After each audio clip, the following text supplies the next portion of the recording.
अस्सलामुअलैकुम फ्रेंड्स, आज के वीडियो में हम देखेंगे महा टीका साइकोलॉजी नफ्सियात का पेपर फर्स्ट के लिए है और ये है 2014 का पेपर आज हम सॉल्व करेंगे।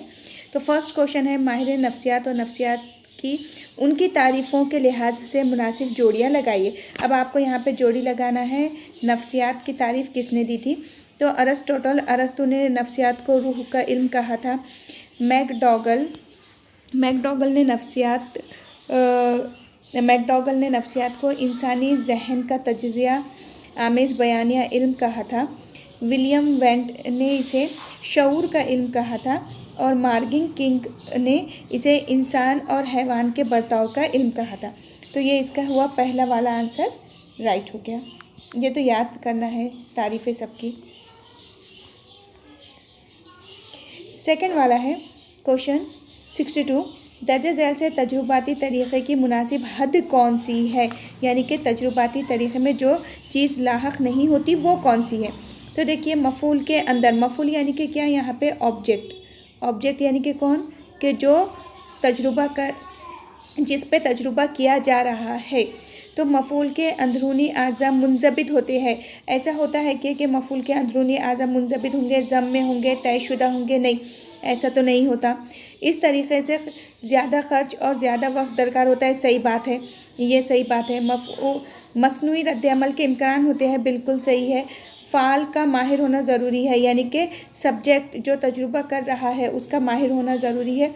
तो ये भी सही है, बे, जीम और दाल। दर्ज झैल बयानात से तालीमी अमल की मुनासिब खुसूसियात कौन सी है? तालीम सह मरकज़ी अमल है, बिल्कुल सही। तालीम में कौन कौन है? मुतकल्लिम होता है, मौल्लिम होता है और निसाब होता है, तो सह मरकज़ी है। तालीम ये बेसाख्ता अमल है, बिल्कुल सही। इसका कोई स्ट्रक्चर नहीं है, ये बेसाख्ता अमल है। आप कभी भी कहीं भी किसी भी तरह की तालीम हासिल कर सकते हैं। तालीम ये कुदरती और सहल अमल है, बिल्कुल सही चीज़ है। कुदरती अमल होता है और ये आसान है। तालीम ये मुसलसिल चलने वाला अमल है, बिल्कुल सही। तालीम ये मुसलसिल चलने वाला अमल है। उसके बाद है क्वेश्चन नंबर 64, एक वक्त में एक मरहला, यानी कि एक वक्त में एक ही चीज़ सिखाई जाएंगी। फौरी तस्दीक हो जाना, बाअमल रद्द अमल हो जाना, यानी कि जो रद्द अमल होगा वो बाअमल होगा, अमल के साथ रद्द अमल होगा, अमल करने के बाद ही रद्द अमल होगा। इन उसूलों पर मुनहसर तदरीजी आमोजिश दर्ज झैल से किस नज़रिए पर है? तो देखिए, यहाँ पर एक तो एक वक्त में एक ही मरहला होगा, एक वक्त में एक ही चीज़ होंगी और बाअमल रद्द अमल आएगा, यानी कि मशरूत अमरी नज़रिया है जो दिया था स्किनर ने। तो स्किनर के तजुर्बे की बात की गई है यहाँ पे। क्वेश्चन नंबर 65, आखिरी बचपन में बच्चों की नशोनुमा के लिए मौल्लिम को दर्ज झैल से कौन सी बातों पर अमल करना लाजमी है? अब आखिरी बचपन यानी कि क्या, कि बच्चे कौन से साल के हैं? 6 से 12। मौल्लिम ने क्या कराना बच्चों को यहाँ पे? देखिए, सबसे पहला है कि हुरूफ़ों को मुनासिब मोड़ देना। 6 से 12 साल में बच्चों को आप ये कराएंगे कि जो हुरूफ़ है उसको मुनासिब मोड़ देंगे। दूसरा, बग़ैर नुक्स के सही तलफ़्फ़ुज़ के साथ अज़बर करना, यानी कि याद कराना, कि आप बग़ैर नुक्स के बच्चों को सही तलफ़्फ़ुज़ के साथ याद कराएंगे। तो ये भी चीज़ सही है, ठीक है, अलिफ भी सही था। ग्रोह ना बनाते हुए ज़ाती तौर पर काम की जिम्मेदारी डाल देना बच्चों पर, कि ये एक चीज़ गलत हो गई। देखो, बच्चे 6 से 12 साल है, यानी कि बच्चे की स्कूल जाने की शुरुआत हो गई। तो यहाँ पे तो ग्रुप वर्क कराएंगे ना बच्चों में, सोशलाइजेशन, समाजियत पैदा कराएंगे, इंटरेस्ट पैदा कराएंगे। उसके बाद है बच्चों की तख्लीक़ी नशोनुमा के लिए सरगर्मियाँ मुनाक़िद करना, ये तो बहुत अच्छी चीज़ है। तो अलीफ, बे और दाल सही होगा इसमें से। अलीफ, बे और दाल कहाँ पर है? ये सेकंड वाला ऑप्शन, अलीफ, बे और दाल। नेक्स्ट 66 है, ज़हीन व फ़तीन तलबा के लिए मौल्लिम ने दर्ज झैल से क्या करना मुफीद साबित होगा? यानी कि वो बच्चे जो ज़हीन और फ़तीन हैं उनके लिए मौल्लिम ने क्या करना चाहिए? पहला, कि एक जमात छोड़कर अगली जमात में दाखिला देना। ये सही होगा क्या, कि बहुत ज़हीन बच्चे हैं तो आप उनके साथ ये चीज़ कर सकते हो क्या? हाँ, ठीक है। जमाती तदरीस में उनका इश्तराक बढ़ाया जाए, यानी कि उनकी शिरकत बढ़ाई जाए, ये भी सही है। ज़हीन है, बच्चे तो करेंगे ही। जुदागाना निसाब तालीम तैयार करना, जुदागाना निसाब तालीम तैयार करना, यानी कि अलग से इनके लिए निसाब, बिल्कुल सही, क्योंकि ये बच्चे क्या करते, बहुत जल्दी सीख लेते और सीख कर बैठ जाते। तो मौलम ने क्या करना, उनके लिए कुछ अलग एक्टिविटी का इंतज़ाम भी करना। सरगर्मियों की छुट्टियों में मदरसा समर स्कूल शुरू करना, बिल्कुल सही है, क्योंकि ये बच्चे जो ज़हीन और फ़तीन रहते बहुत जल्दी बोर हो जाते और बहुत जल्दी चीज़ों को सीख लेते, तो इनके पास काफ़ी टाइम रहता, तो टीचर ने ये सारी की सारी चीज़ें उनके साथ करनी चाहिए, ज़हीन व फ़तीन बच्चों के साथ। उसके बाद नेक्स्ट है 67, सही व ख़ता का नज़रिया थॉर्नडाइक ने दिया था। सही व ख़ता के तरीक़े के ज़िमन में दर्ज झैल से कौन से बयान सच है, यानी कि इनमें से वो कौन से बयान है जो सही व ख़ता के नज़रिए में सच थे। इस तरीक़े से आमोजिश करते वक्त तरक्की निहायती आहिस्ता होती है, बिल्कुल सही। थॉर्नडाइक ने बिल्ली पे सही व ख़ता का तरीक़ा अपनाया था, गलतियाँ करो और सीखो। तो बिल्ली जो गैर ज़रूरी हरकतें कर रही थी, तो उसमें तरक्की आहिस्ता रफ्तार से होती है, गैर ज़रूरी हरकत की वजह से मेहनत दरकार होती है, बिल्कुल सही। इस तरीक़े में हासिल करदा कामयाबी ज़्यादातर खालिस इत्तेफाक होती है, बिल्कुल सही। बिल्ली का पैर गलती से पड़ गया था, उसे बताया गया था कि नहीं, वो इत्तेफाक था ना, कि उसका पैर वहाँ पे पड़ जाना, तो इत्तेफाक था, ये भी सही है। हासिल करदा महारतें दूसरे हालात में आसानी मुंतकिल होती है, हासिल करदा ये नहीं, क्योंकि ख़ास हालात में ख़ास चीज़ की यहाँ पे आदत दिलाई जाती है, तो ये मुंतकिल नहीं होंगी। तो अलिफ, बे और जीम। अब है नेक्स्ट वाला 68, दर्ज झैल जज्बाती जहानत के पहलू और उनकी वजाहतों की मुनासिब जोड़ियाँ दी गई है, आपको वो जोड़ियाँ लगाना है। खुद आगाही, अब देखिए, खुद आगाही, दाखिली तहरीक, उसके बाद हिस्सियत, समाजी महारत। तो खुद आगाही का मतलब क्या होता है कि खुद की क़ुव्वतों को पहचानना, यानी कि खुद आगाही। दाखिली तहरीक में क्या होगा कि काम करने पर आमदा, अगर हम खुद से हो जाते हैं, काम करने के लिए आमदा करने वाली क़ुव्वत खुद के लिए हमारे, तो वो होगा। हिस्सियत यानी कि जब आप दिगर अफराद के साथ घुल मिल जाते लोगों के साथ, तो वो। और समाजी महारतें यानी कि रब्त रखना, रब्त कायम करना, यानी कि समाजी महारत।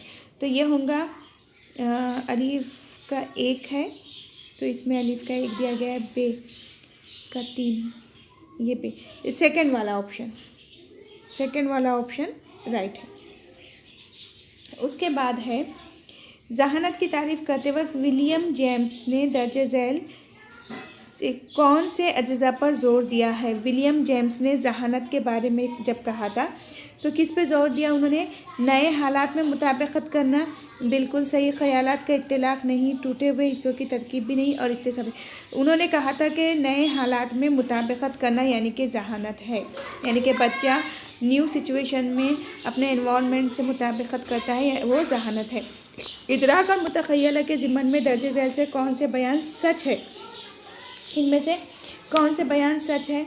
तो सबसे पहला है कि इदराक दाखिली मसनूई, तो मुतख़य्यला मारूज़ी होता है, ये सही है कि मुतख़य्यला मारूज़ी रहेगा, लेकिन इदराक जो रहेगा, परसेप्शन रहेगा, वो दाखिली या मसनूई होता है, ये गलत बात है। ये इंसान के फ़र्द पे डिपेंड करता है कि वो करना चाहता है या नहीं। मुतख़य्यला ये इदराक की नकल है, बिल्कुल सही। इदराक होने पर ही मुतख़य्यला में धुंधली सी तस्वीर जहन में बनती है। इदराक शिकस्ता नहीं होते, सही बात है, इदराक कभी टुकड़ों में नहीं होता। मुतख़य्यला से शिकस्तापन महसूस होता है, हाँ, मुतख़य्यला टुकड़ों में होता है। मुतख़य्यला इदराक की बनिस्बत ज़्यादा गैर मुस्तकिल है, यानी कि टेम्परेरी है, सही बात है। इदराक परमानेंट होता है, तो मुतख़य्यला टेम्परेरी होता है, यानी कि बे, जीम और दाल, बे, जीम और दाल। नेक्स्ट है 71, दर्ज झैल बयानात से मालूमात को जमा करने के नमूनों से मुतालिक कौन से बयान मुनासिब है, यानी कि मालूमात को जमा करने के जो नमूने हैं, वो मार्शल विल ने जो दिए थे और जॉन्स ने, तो उसका ये क्वेश्चन है नमूनों का। पहला है कि मालूमात को जमा करने के नमूनों को बयानिया तदरीसी नमूने भी कहा जाता है। कि मालूमात को जब हम मालूमात को जमा करते हैं तो उन्हें बयानिया तदरीसी नमूने भी कहते हैं। ये बात सही है।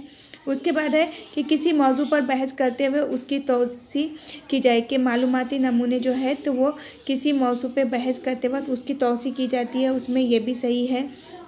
ये मालूमाती नमूनों के ज़िम्मन में आते हैं। उसके बाद मालूमात को जमा करने के नमूने पेश करने के बाद मकसद बयां से होता है, बिल्कुल भी नहीं। पहले हम किसी भी चीज़ का मकसद तय कर लेते हैं तभी हम उसकी मालूमात हासिल करते हैं, तो ये गलत हो गया। पुरानी मालूमात का गैर ज़रूरी हिस्सा तर्क किया जाता है, ऐसा बिल्कुल कुछ भी नहीं होता इसमें, तो अलीफ और बे सही है। उसके बाद है किसी साइंसदान ने इस नुक्ते पर जोर दिया है कि आमोजिश की मुंतकिली सिर्फ मजमून की यकसानियत पर मुनहसर नहीं है बल्कि उसूल ढूंढकर तामीम आ गया है। देखिए तामीम पर मुनहसर होती है, तो तामीम के बारे में कहा था C.H. जिट ने, उमूमियत के नज़रिए को उन्होंने बताया था। उसके बाद है 73 कि ड्राइंग दस्तकारी इन मज़ामीन के मुताले में सलीक़ामंदी, सलीक़ाशारी और हुस्न ज़ौक़ रखने वाला तालिब इल्म पीरियड्स के ख़त्म होते ही कमरे जमात में कोड़ा क्रिकेट फेंकते हुए निकल जाता है। ये बयान आमोजिश की मुंतकिली के किस नज़रिए से ताल्लुक़ रखता है, यानी कि किस नज़रिए से में आता है। तो यहाँ पर है यकसा अज्ज़ा का नज़रिया, दो तरफ़ा मुंतकिली, नज़रिए उमूमियत या बामकसद और मकसद के लिए पुरखुलूस ईमानदार होने का नज़रिया। तो देखिए ड्राइंग दस्तकारी मज़ामीन का मुताला और सलीक़ामंदी के लिए यहाँ पे बच्चा किसी चीज़ में बहुत अच्छे से मगन हो रहा है। तो यहाँ पे जब बच्चा किसी चीज़ में अच्छे से मगन हो रहा है तो इसका मतलब ये है कि बच्चा जो चीज़ कर रहा है वो पूरी ईमानदारी के साथ कर रहा है, यानी कि बामकसद और मकसद के लिए पुरखुलूस ईमानदार है, जो वेगले ने कहा था कि हमारे मकसद के लिए पुरखुलूस और ईमानदार होना। उसके बाद है 74 फरामोशी ये अहम अमल है। दर्जे झैल से फरामोशी से मुतालिक कौन से बयान सच है। फरामोशी से मुतालिक कौन से बयान सच है ये हमें देखना है। सबसे पहला है कि फरामोशी यानी कि भूलना, ये अहम अमल है। पहला है मुताले के बाद दरमियानी वक्फे में दिगर काम करने की वजह से फरामोशी होती है, सही चीज़ है, ये सही है, बिल्कुल सही। बाज़ याफ्तगी और शनाख्त फरामोशी पर मुफीद साबित होती है, नहीं, बिल्कुल सही। जब सही तरीके से हम चीज़ सीखते हैं तो फरामोशी नहीं होती। मुताले के बाद आराम करने पे फरामोशी हो जाती है, नहीं, ये भी नहीं होता। दानिस्ता तौर पर एहतिसाबी अमल से यानी कि रिप्रेजेंट फरामोशी होता है। रिप्रेजेंट यानी कि एक्सटर्नल कंट्रोल या जिबर या ज़बरदस्ती करने से फरामोशी होती है, ये सही है। तो अलीफ और दाल सही हो गया। 75 तदरीस की कामयाबी तदरीस में इस्तेमाल होने वाले महरक़ात के तनासुब में होती है, यानी कि आमोजिश ये महरक़ात पर मुनहसर होती है। ये बात दर्ज झैल किस बयान से साबित होती है कि तदरीस की कामयाबी तदरीस में इस्तेमाल होने वाले महरक़ात के तनासुब में होती है, यानी कि महरक़ात के बारे में आपको बताना है इसमें, और इसमें कौन सी बात सही है, यानी कि राइट स्टेटमेंट पहचानना है। महरक़ात ये क़ुव्वतें हैं जो बर्ताव को सिमत देती है, सही। महरक़ात में तसलसल, ये सही है। महरक़ात में तसलसल होता है, तनु इंतखाब सेहतमंदी होती है, ये भी सही है। किसी भी महर्रिक के तकमील एक ही रास्ते पर होती है, नहीं, ऐसा नहीं है।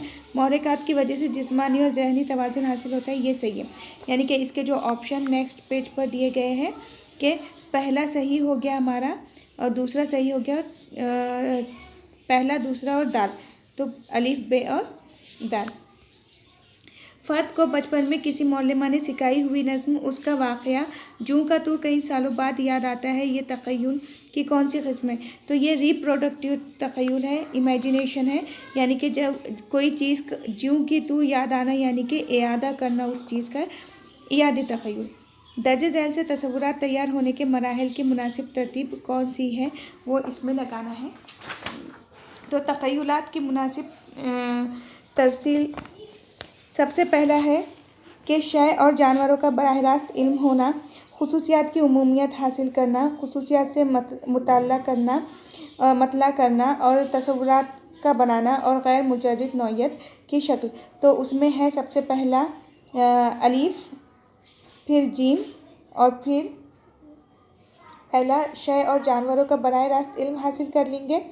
फिर उसके बाद खुसूसियात से मतलब होना, जो खुसूसियात है उससे आगाह हो जाएंगे, ये एक हो गया।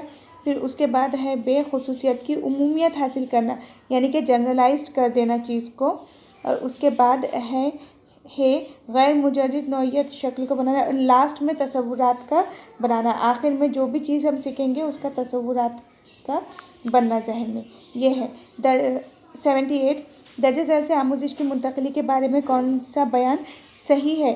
आमोजिश की मुंतकिली के लिए कौन से बयान इनमें से सही है। पहला कि एक दफ़ा क़ुव्वत नफ्स की नशोनुमा होने पर आमोजिश की मुंतकिली खुद ब खुद हो जाती है।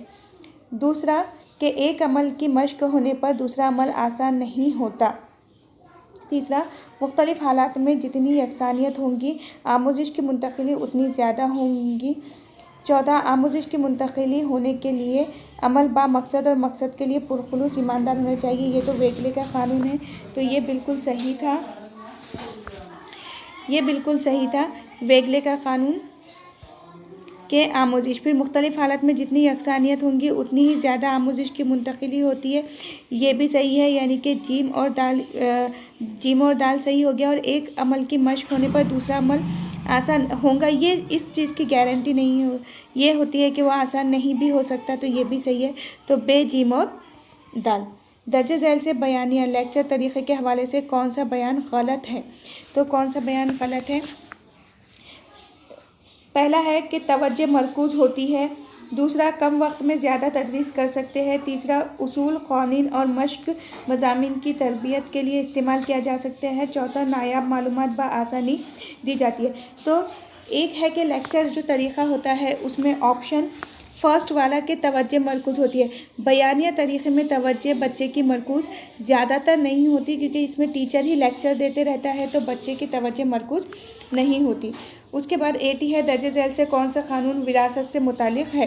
तो मुशाबहत का क़ानून यानी कि लॉ ऑफ रेजेम्बलेंस, तग़य्युर का क़ानून लॉ ऑफ वेरिएशन, इयादा ऐसा कोई क़ानून है नहीं, रुजू का क़ानून है लॉ ऑफ रेग्रेशन।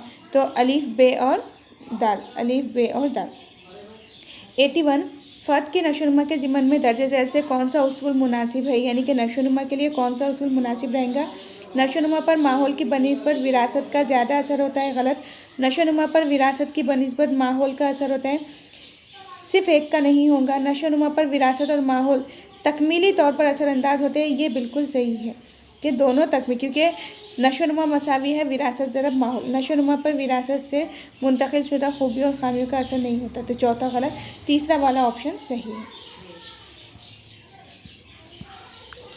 नेक्स्ट है 82 उनफान शबाब में जिनसी और जज्बाती नशोनुमा के ज़िम्मन में कौन सा बयान गलत है, यानी कि 12 से 18 साल के दौर में कौन सा बयान गलत है वो देखना है हमें। इस उम्र में बच्चे मिसाली किरदार ढूंढते हैं, ये सही है कि इस उम्र में बच्चे मिसाली किरदार को ढूंढते हैं। इस उम्र में मुखालिफ जिन के लिए कशिश बढ़ जाती है, ये भी सही है। इस उम्र में ज़ख़ीरे अल्फाज बढ़ने का रुझान होता है, तो ऐसा कुछ नहीं है। इस उम्र में बच्चे बाकी हो जाते हैं, ये भी सही है। तो हमारा राइट आंसर है थर्ड। 83 है दर्जे झैल तदरीसी नमूनों के ख़ानदान और उसके ज़िम्मन में आने वाले तदरीसी नमूनों की मुनासिब जोड़ियाँ लगाइए। मालूमाती तो तदरीसी नमूने मार्शाविल और जॉन्स ने दिए थे, वो टोटल 22 थे, जिसको उन्होंने 4 कैटेगरीज़ में डिवाइड करे थे। तो मालूमाती नमूने, ज़ाती नमूने, समाजी बाहमी सरगर्मी के नमूने और बर्ताव में तब्दीली के नमूने। तो मालूमाती नमूने जो रहेंगे वो हयातियाती नमूने रहेंगे हमारे। ज़ाती नमूने ये रहेंगे, ज़ाती नमूने जो हम बनाएंगे वो तख्लीक़ी वो तदरीसी नमूने रहेंगे, यानी कि मालूमाती तो हयातियाती हो गए। ज़ाती नमूनों में हम तख्लीक़ करते हैं। समाजी बर्ताव की सरगर्मी के नमूने तो वो मोतबर साइंसी तहक़ीक़ के नमूने रहेंगे, और बर्ताव में तब्दीली के नमूने यानी कि कम एहसासी नमूने। तो ऑप्शन नंबर 1। 84 है क्वेश्चन नंबर 84 के दर्जे झैल मक़ासिद से जिनसी तालीम के मक़ासिद कौन से है। कि जिन्स से ताल्लुक़ ला इल्मी दूर करती है, तौलीदी निज़ाम के अफ़ाल की मुनासिब मालूमात देना, बच्चों को ख़ानदानी निज़ाम के अफ़ाल की मालूमात देना और तंदुरुस्त और सेहतमंद जिस्मानी हालत के लिए रहबरी करना। तो ये सारे सही है। बच्चों को जब हम जिनसी तालीम देंगे तो ये सारी मालूमात उन्हें देंगे, अलिफ बे जीम और दाल। नेक्स्ट क्वेश्चन है 85, दर्ज झैल से कौन सा अमल तहरीरी इम्तिहान में इस्लाह के ज़िम्मन में मुफीद साबित नहीं होगा। यानी कि तहरीरी इम्तिहान की बात की है और इनमें से कौन सी चीज़ मुफीद साबित नहीं होंगी तहरीरी इम्तिहान के लिए।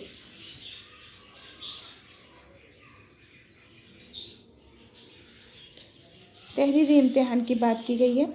तो पहला है कि तवीलुल जवाबी सवालात का तनासुब कम करना। जब हम तहरीरी इम्तिहान दे रहे तो तवील जवाबी सवालात उसमें होते ही है, तो ये तो रहेगा। सालाना इम्तिहान को अहमियत देना। हाँ, ये बात सही है कि सालाना इम्तिहान को अहमियत नहीं देना चाहिए पूरी तरह। नंबरात की स्कीम और नमूने जवाब की सहूलत फ़राहम करना, बच्चों को ये फ़राहम करनी चाहिए। और जवाबी पर्चे पर बारकोड का इस्तेमाल करना, ये भी सही चीज़ है। तो आंसर है कौन सी चीज़ सही नहीं है, ये कि सालाना इम्तिहान को अहमियत दी जाए। क्वेश्चन नंबर 86, दर्ज झैल से कौन सी मिसालें ठोस से मुजर्रिद की तरफ इस तदरीसी उसूल पर मुबनी है। यानी कि ठोस से मुजर्रिद, ठोस जिन्हें हम छू सकते हैं, मुजर्रिद यानी कि एब्स्ट्रैक्ट थिंग्स के जिसे आप सिर्फ फील कर सकते हैं। तो इनमें से कौन से उसूल पर मबनी है। जोग्राफिया मज़मून में नक्शे का इस्तेमाल करारे, तो ये ठोस से मुजर्रिद। तलबा को अजीम शख्सियतों के किरदार से आगाह करारे, ये भी ठोस से मुजर्रिद। कुदरती मंजर की तस्वीर कशी करते वक्त मुख्तलिफ तस्वीर दिखाना, ये भी ठोस से मुजर्रिद की तरफ ले जा रहा है बच्चों को। नस्म की तशरीह करना, ये ठोस से मुजर्रिद नहीं है। यानी कि जोग्राफिया के मज़मून में नक्शों का इस्तेमाल करा रहे, नक्शे बता के मुजर्रिद चीज़ों का इल्म दे रहे, सही है। अजीम शख्सियतों के किरदार से आगाही, ये भी सही है। और तस्वीर कशी करते वक्त मुख्तलिफ तस्वीर दिखा रहे, ये भी सही। नस्म की तशरीह करना, ये नहीं है। इनके अलिफ बे और जी। 87 नंबर क्वेश्चन है कि दर्जे झैल क़द्र पैमाई के वसाइल से कौन सा वसीला मुशाहिदे की तकनीक के लिए इस्तेमाल किया जाता है। यानी कि इवैल्यूएशन करते टाइम कौन सा वसीला मुशाहिदी ऑब्जर्वेशन की तकनीक के लिए इस्तेमाल किया जाता है। तो पड़ताल फहरिस्त, ये भी है। दर्जाबंदी, ये भी है। शख्सियत के लिए सवालात, ये नहीं है। और मौके जाती इंदराज, ये भी है। यानी कि पड़ताल फहरिस्त भी है, दर्जाबंदी भी है, शख्सियत के सवालात इस पे बिल्कुल भी नहीं आते इवैल्यूएशन में, ये भी है। यानी कि अलीफ बे और दाल, अलीफ बे और दाल। नेक्स्ट क्वेश्चन है 88, तदरीसी नमूनों के लिए दर्ज झैल से कौन सा बयान गलत है। तदरीसी नमूनों के लिए इनमें से कौन सा बयान गलत है। पहला कि तदरीसी नमूनों में मुनासिब तालीमी अमल और माहौल के तयन की रहबरी होती है, सही। तदरीसी नमूने हम इसलिए इस्तेमाल करते हैं कि तलबा को उस टाइम तदरीसी माहौल भी मिलना और उनकी रहबरी भी होना। दूसरा, ऐसा ज़रूरी नहीं है कि तदरीसी नमूने में नफ्सियात के बुनियादी उसूल शामिल होते हैं। नहीं, ऐसा तो है, ऐसा बिल्कुल है, क्योंकि तदरीसी नमूने जब हम तैयार करते हैं तो बच्चे की नफ्सियात को जहन में रख के ही करते हैं। तो ये बिल्कुल आंसर मिल गया हमारा। उसके बाद है तदरीसी नमूनों का इस्तेमाल करते वक्त मौलिम का किरदार सख्त नहीं होता, सही बात है, मौलिम का किरदार सख्त नहीं होता। तदरीसी नमूनों के मकासद की हुसूल याबी के लिए रहनुमाई की जाती है, ये भी सही है। तो क्वेश्चन था कि तदरीसी नमूनों के लिए दर्ज झैल से कौन सा बयान गलत है। तो गलत क्या है इनमें कि ऐसा ज़रूरी नहीं है कि तदरीसी नमूनों में नफ्सियात के उसूल शामिल है। तो ये यहाँ नहीं, निगेटिव वर्ड आ गया, इसलिए ये रॉन्ग हो गया। तो आंसर हमारा इसमें क्या हो जाएगा, क्वेश्चन नंबर ऑप्शन नंबर 2। 89 है दर्ज झैल से एतराज़ात से बाक़ीचा अतफ़ाल तरीक़ा, यानी कि किंडर गार्डन से मुंसलिक कौन सा एतराज़ गलत है, कौन सी चीज़ गलत है किंडर गार्डन के हिसाब से देखना है हमें। तो पहला है कि मौलिम जैसा कहे वैसा ही तलबा को करना पड़ता है, मौलिम जो करता है तलबा को वही करना पड़ता है, कौन सा बयान गलत है चुनना है। दूसरा कि बच्चों को वसाइल के ज़रिए सिखाना नामुनासिब है, ऐसा होता है। उसके बाद है ज़ाती तालीम को ज़्यादा मौक़े फ़राहम नहीं होते। उसके बाद है कि बच्चों को बहुत आज़ादी मिलती है, बच्चों को बहुत आज़ादी मिलती है। तो देखिए क्वेश्चन जो है, दर्जे झेल एतराज़ से किंडरगार्टन से मुंसलिक कौन सा एतराज़ गलत है। तो यहाँ पे ये दिया था जॉन डेवी और उनका था प्रोग्रेसिव एजुकेशन, जिसमें उन्होंने किंडरगार्टन की बात की थी कि बच्चों को आज़ादाना तौर पर सिखाना चाहिए। तो ऑप्शन नंबर 4 इसमें हो गया। 30 है कि दर्जे झेल से तदरीसी उसूल कौन से है। दर्जे झेल में तदरीसी उसूल कौन से हैं। पहला कि क़ुव्वत बर्दाश्त, तदरीस में क़ुव्वत बर्दाश्त सही बात है। शख्सी इख्तिलाफ पाए जाते हैं, इंडिविजुअल डिफरेंस। जमहूरियत को तरजीह दी जाती है, ये भी सही है। आज़ादी दी जाती है, मुनज़्ज़म मनसूबाबंदी की जाती है, ये भी सही है तदरीस में। तो ये थे 2014 के नफ्सियात के क्वेश्चन आंसर। फ्रेंड्स, महा टीटी, सीटीटी और टेट की ऑनलाइन ऑफलाइन बैचेस जो असर इंस्टीट्यूट से ली जाती है, उसके लिए अदर इन्फॉर्मेशन के लिए आप इस नंबर पे कॉल कर सकते हैं। ऐसे ही हम सारे सब्जेक्ट के पेपर सॉल्व करेंगे। अगर वीडियो पसंद आया है तो लाइक भी कीजिए।